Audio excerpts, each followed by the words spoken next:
The sun has barely cleared the Mount of Olives when she is dragged through the streets of Jerusalem.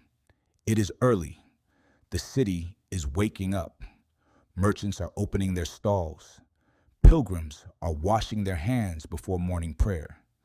And a woman, we do not know her name. We do not know her age. We do not know if she has children at home wondering where she is being pulled through the crowd by men who have not come to help her. They are teachers of the law, Pharisees, the most educated, most respected, most religiously powerful men in Jerusalem. And they are moving fast because they have somewhere to be. There is a rabbi teaching in the temple courts this morning. He has been there since dawn, and already a crowd has gathered around him, sitting, listening, leaning in.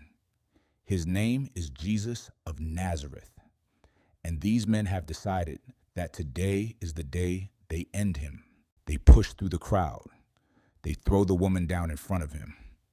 And one of them speaks, "Teacher, this woman was caught in the act of adultery. In the law, Moses commanded us to stone such women. Now what do you say?" The crowd goes silent. The woman is on the ground. The men are standing over her with the kind of posture that has already decided the verdict. And Jesus, the rabbi they have come to destroy, says nothing. He kneels down, and he begins to write in the dirt. We will come back to what he wrote. But to understand why that moment shattered everything, we have to understand the trap they built. Because this was not a theological debate, not a question about mercy versus justice, not a genuine moral inquiry from men wrestling with a hard text. This was a political assassination dressed up in religious language. And it was almost perfect. Here is the architecture of what they constructed. It is the Feast of Tabernacles, Sukkot, one of the three great pilgrimage festivals of the Jewish year. Jerusalem is packed. Tens of thousands of people have traveled from across the region. The temple courts are full every morning. Whatever happens here happens in public. Whatever Jesus says, everyone will hear it. The charge is adultery. Under the law of Moses, specifically Leviticus 20:10, adultery carried the death penalty. Both parties, the man and the woman, both of them. Pay attention to that word, both, because the man is not here. The woman was caught in the act, they say, which means someone was with her, which means there is a man somewhere in Jerusalem this morning who is not standing in front of Jesus, not being thrown to the ground, not having his life decided in a public square. He is simply not here. And no one in the crowd asks why, because the man was never the point. Here is the trap. You need to understand this to understand everything that follows. Under Roman occupation, and Judea in the first century was absolutely under Roman occupation, Jewish authorities did not have the legal right to carry out capital punishment. John makes this explicit later in chapter 18, when the same men bring Jesus to Pilate and say plainly, "We have no right to execute anyone. The power of life and death belong to Rome, not to the Sanhedrin, not to the temple leadership, Rome."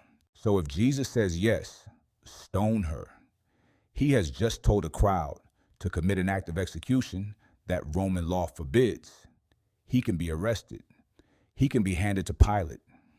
The movement ends this morning. But if Jesus says no, don't stone her, he has just placed himself above Moses. Every person in that crowd who reveres scripture now has a reason to walk away. The movement ends this morning. There is no third option. They have closed every door. They have built a room with no windows and no handle on the inside. And then they throw a woman into it and wait. Here is what most people miss when they read this passage. The men holding the accusation are not wrestling with a genuine moral question. They are not confused about what the law says. John tells you their motivation in plain language, right there in verse 6. They were using this question as a trap in order to have a basis for accusing him. The woman is not a person to them. She is a key they found or arranged to fit a lock they have been building for months. They are not looking at her. They are looking at Jesus.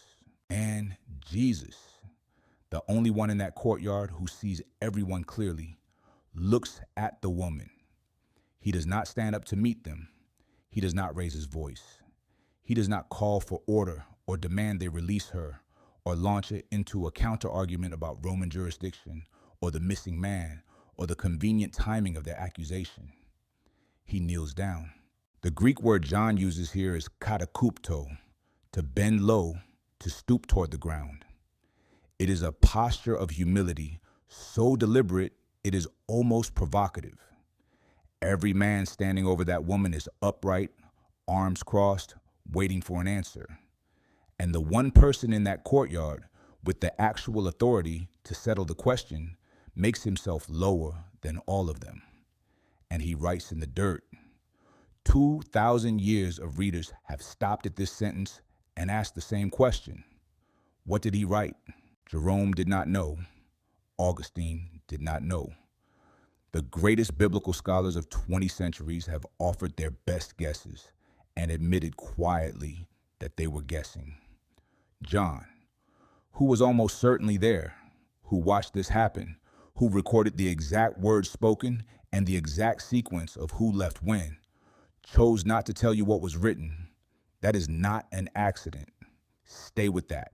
But before you sit with the mystery, you need to understand something about the finger doing the writing.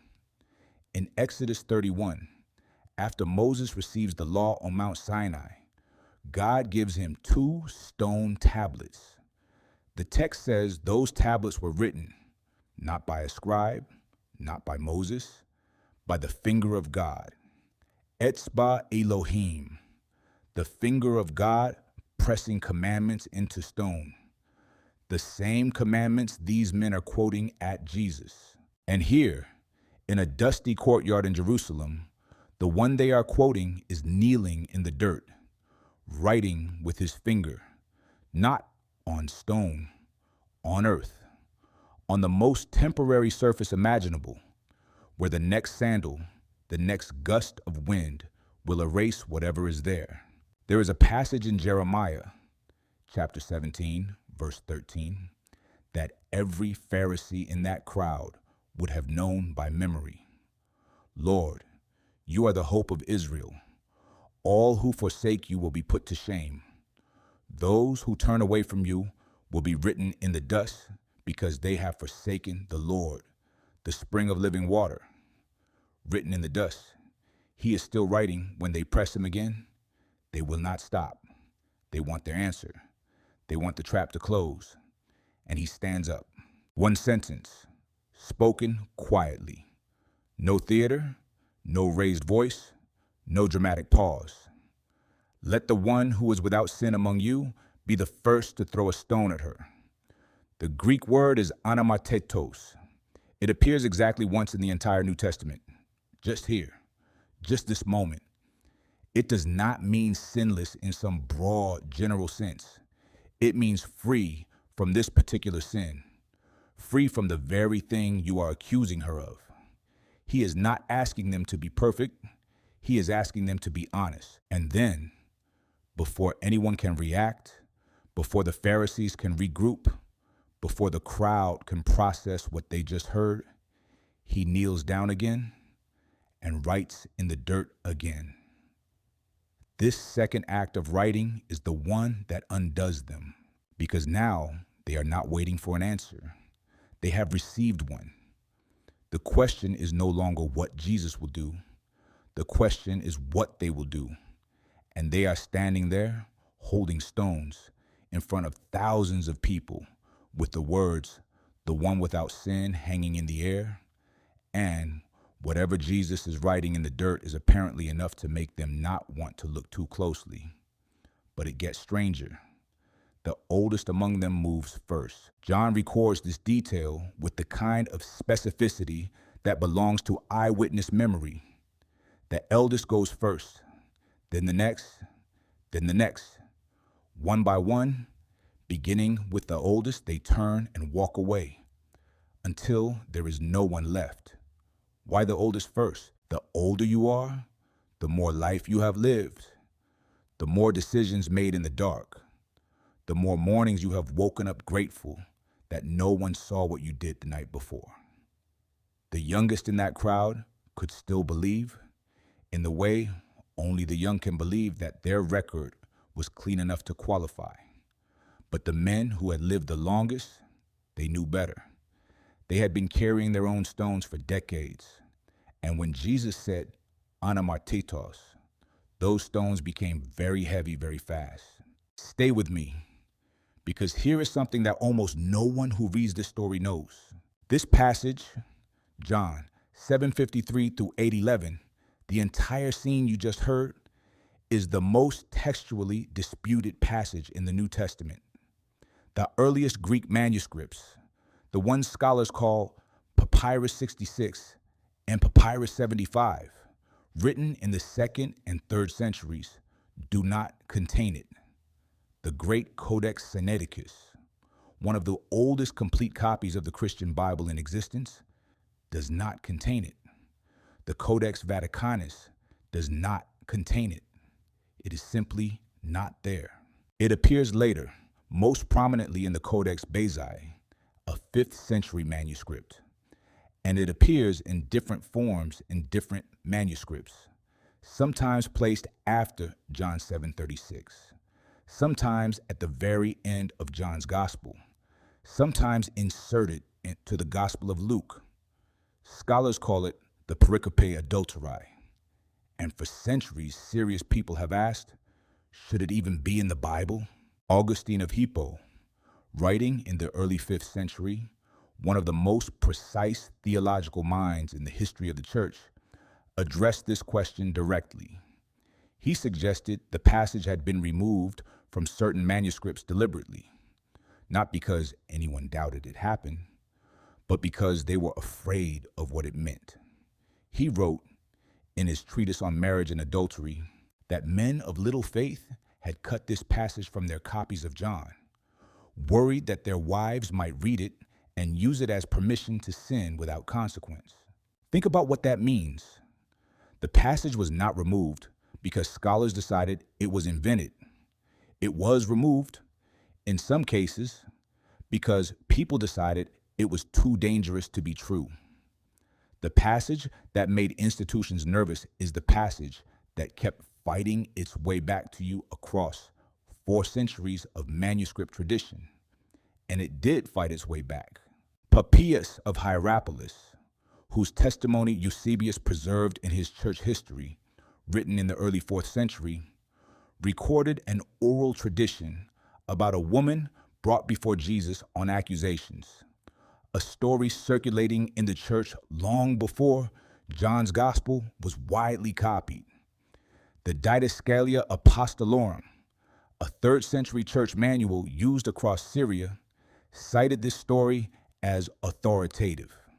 Jerome, translating the entire Bible into Latin in the late 4th century, the translation that would become the official Bible of the Western Church for 1,000 years, included it. He said he found it in many Greek and Latin manuscripts. He was not willing to leave it out. The story would not die. And here is what you need to hold on to. A passage that made institutions nervous enough to remove it, that survived anyway through oral tradition and marginal notes and the stubbornness of translators. That is not the kind of passage you manufacture. Invented stories do not make institutions nervous. True ones do. We still do not know what Jesus wrote in the dirt. When Jesus stands up the second time, the courtyard is empty. Not empty the way a room empties when a meeting ends. People shuffling out, conversations continuing, the slow drift of a crowd moving on. Empty the way a room empties when something has happened that no one wants to be seen near. The stones are on the ground. The accusers are gone. The crowd that had been sitting at Jesus' feet since dawn is still there, watching, silent, and the woman is still there. She has not moved. She is still in the posture she was thrown into, head down, in the middle of the most public place in Jerusalem, waiting for the sound of the first stone. It has not come. She does not yet know why. Jesus looks at her. Woman, where are they? It is the gentlest question in the Gospel of John. Not, what did you do? Not, how did this happen? Not, do you understand what almost happened to you this morning? Just, where are they? As if the only thing that matters right now is making sure she understands that they are gone. Has no one condemned you? She lifts her head. She looks around the courtyard, and she says the truest thing anyone says in this entire story. No one, Lord. No one. Now listen carefully to what Jesus says next, because there are two words in his response that most English translations blur together. And the difference between them is the difference between a courtroom and a conversation. The Pharisees, when they brought this woman forward, were operating in the mode of krino, judgment, evaluation, the weighing of evidence, and the assigning of a verdict. They had appointed themselves her judges, and they wanted Jesus to join them on the bench. Jesus refuses the bench entirely. What he says is, neither do I katakrino you. Katakrino, a stronger word, a finer word. It means not merely to judge, but to condemn, to pass the sentence that cannot be appealed, to speak the word that ends the story. The Pharisees wanted krino. Jesus refuses even katakrino. He is not saying her actions did not matter. He is not saying the law was wrong. He is not saying she is innocent. He is saying something far more precise and far more devastating to every system that has ever tried to use shame as a tool of control. I am the only one in this courtyard who had the actual authority to condemn you, and I am not going to. And this is where it gets remarkable, because he does not stop there. Go. And from now on, sin no more. 3 words in the Greek, meketi hamatani, no longer sin, present tense, ongoing, not try harder, not do better, not attend the right services and say the right prayers, and perhaps one day earn enough credit to stand upright in public again. Just go. And the life you were living, leave it behind you like a stone on the ground. This is the most demanding sentence in the entire passage, and almost no one talks about it. Everyone remembers, let the one without sin cast the first stone. It has been quoted in courtrooms and speeches and late night arguments for 20 centuries. It is the line people reach for when they want to remind someone pointing a finger that their own hands are not clean. But go and sin no more. That line does not get quoted at parties. That line does not appear on posters, because that line is not about the people holding the stones. That line is about you. The first sentence dismantled the accusers. The second sentence is addressed to the only person left standing. Pay attention to this. Jesus does not choose between mercy and truth. He does not soften one to make room for the other. He holds both in the same breath, in the same sentence, spoken to the same woman in the same moment. You're not condemned. Go and sin no more. Grace and transformation inseparable in 11 words. And now, the open loop. We still do not know what Jesus wrote in the dirt. Here is what we do know. In Exodus 31, the finger of God wrote the law on stone, permanent, unerasable, the standard against which every person in that courtyard was being measured.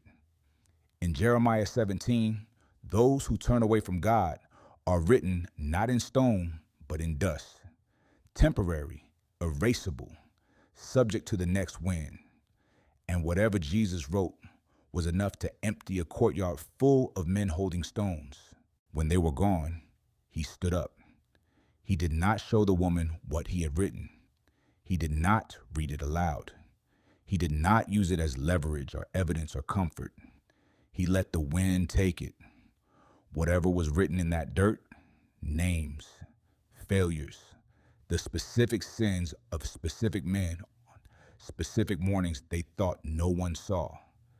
Jesus pressed it into the most temporary surface in the ancient world and left it there for the earth to reclaim.